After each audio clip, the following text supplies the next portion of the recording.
Bonjour tout le monde, bienvenue ou re-bienvenue à la chaîne du Cinématologue, chaîne où on critique et analyse les films du moment ou encore des classiques du cinéma. Et cette semaine, on s'attaque à 1917, le dernier film de Sam Mendes.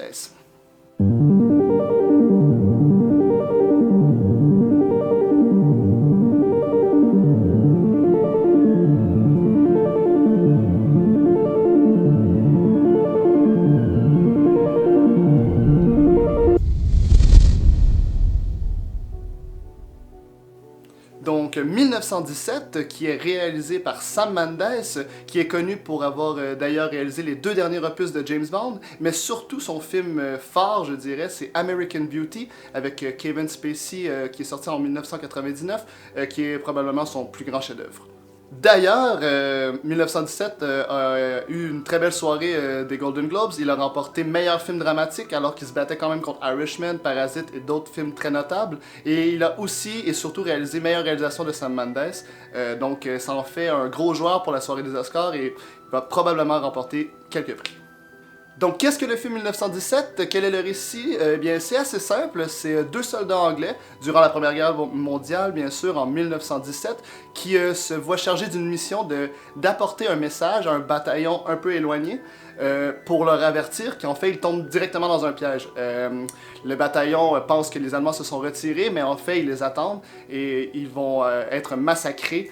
Donc, ces deux jeunes hommes se doivent de traverser les lignes ennemies pour éviter un massacre imminent.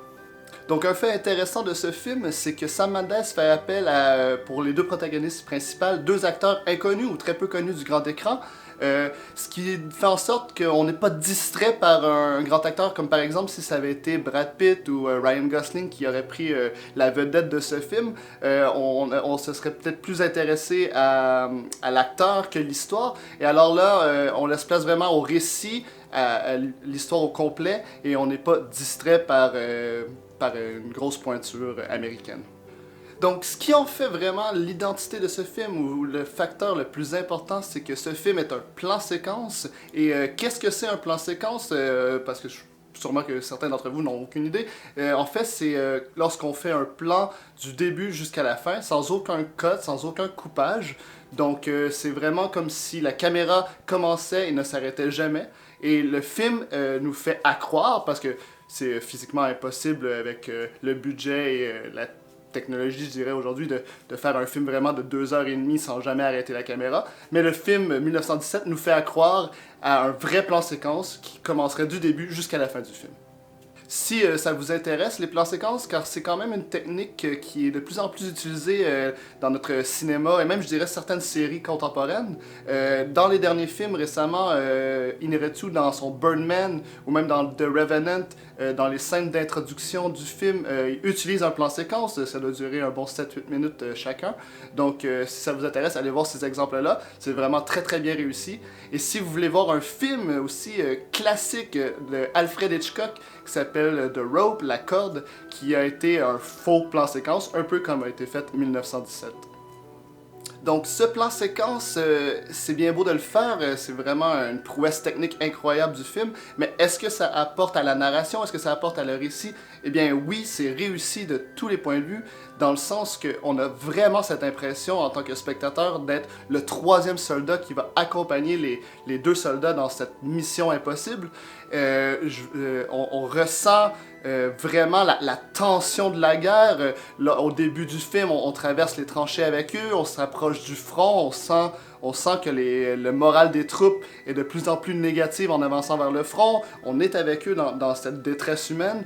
Lorsque l'action commence, on sent qu'on fait partie de l'action. Donc vraiment, ce plan séquence vraiment nous affecte en tant que spectateur. Et c'en est essoufflant, mais c'est un essoufflement positif, dans le sens que c'est beaucoup, on est vraiment porté par l'action, on est vraiment porté par ce film. Et avec ce plan séquence, toujours, quand c'est vraiment le point central de ce film, vient une demande de mise en scène incroyable qui est honnêtement réussi à 100%. Le nombre de figurants qu'il a dû avoir pour ce film, je ne sais pas compter, mais ça doit être assez impressionnant le nombre.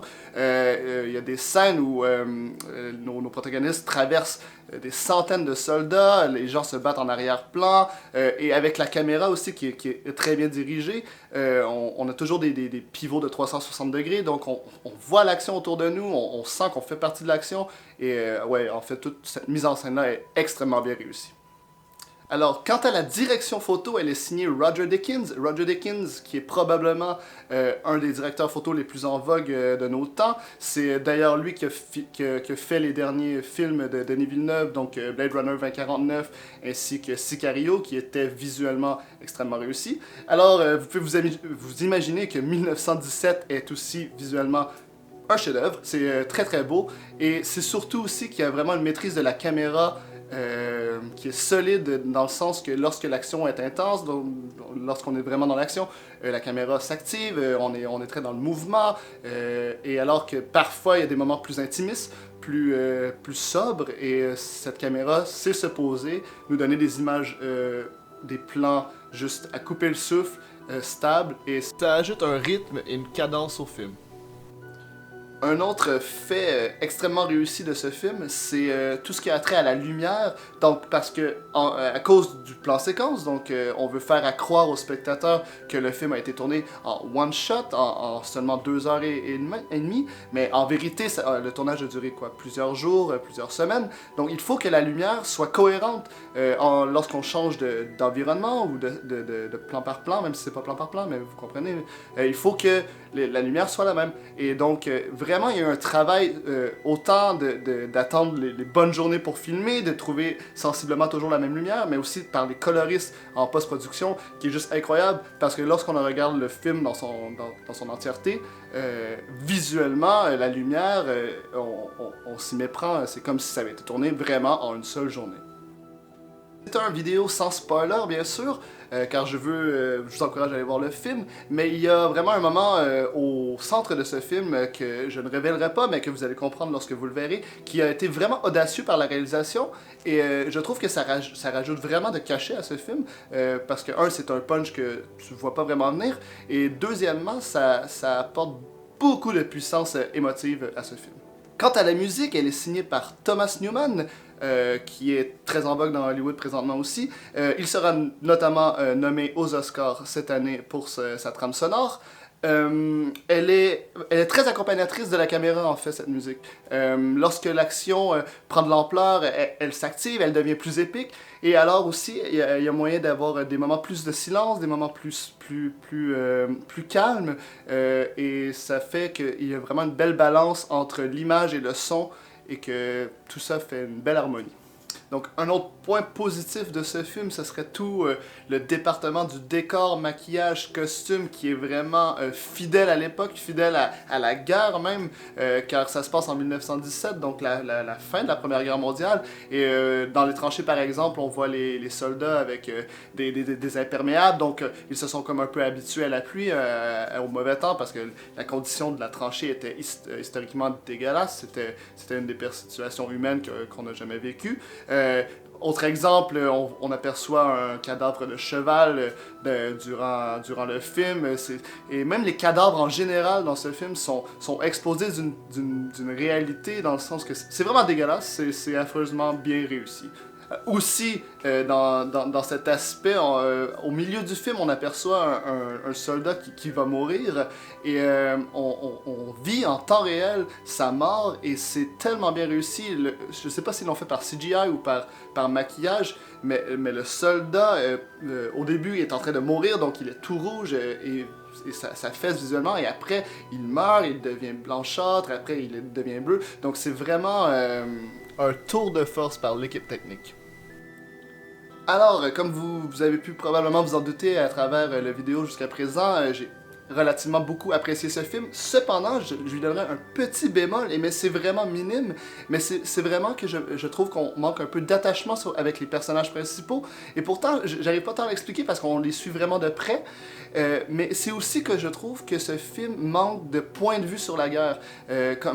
Par exemple, dans un Sauver le soldat Ryan ou La liste de Schindler ou des classiques de la guerre comme Apocalypse Now, on sent vraiment que l'auteur, le réalisateur, nous donne son point de vue sur la guerre, dans le sens que c'est cruel, c'est barbare, c'est dégueulasse, c'est nécessaire, il faut absolument la faire pour gagner, vous voyez. Tandis que de ce film-là, on reste vraiment à un point de vue neutre, simplement le point de vue d'un soldat qui se bat pour une cause, mais on ne sait pas si ça vaut la peine de se battre pour cette cause. Et la raison qu'on s'attache peut-être pas autant avec ces personnages qu'on aurait voulu, c'est difficile à expliquer, mais peut-être que justement avec ce plan séquence et cette histoire qui est vraiment une course contre la montre, c'est une mission de 2 heures, on doit se rendre à notre but, donc c'est peut-être un peu à cause de ça que justement on n'arrive pas à s'attacher aux personnages, on est vraiment plus dans un film d'action qu'un film de guerre, qu'un film d'émotion, mais reste que quand même, c'est extrêmement réussi. Et c'est sûrement en fait un choix du réalisateur de faire un film comme ça. C'est correct de faire un film neutre sur la guerre. C'est juste qu'on n'est pas très habitué à ça. Donc, c'est ce qui conclut notre analyse et critique de ce film 1917. Pour résumer, c'est un excellent film qui est avec une prouesse technique du plan séquence extrêmement bien réussi. Visuellement, c'est magnifique. La musique accompagne super bien l'image. Les acteurs, même s'ils sont inconnus, font quand même un bon boulot. Donc, allez voir ce film en salle, ça vaut la peine. Et je lui donnerais une note d'ensemble de 8 sur 10 quand même. C'est un très bon film. Un chef-d'œuvre, peut-être pas, mais un excellent film tout de même. Sur ce, je vous dis merci beaucoup. Continuez de vous abonner à ma chaîne, mettre un petit pouce si vous avez apprécié la vidéo. Et la semaine prochaine, on analyse le film Marriage Story. Merci beaucoup.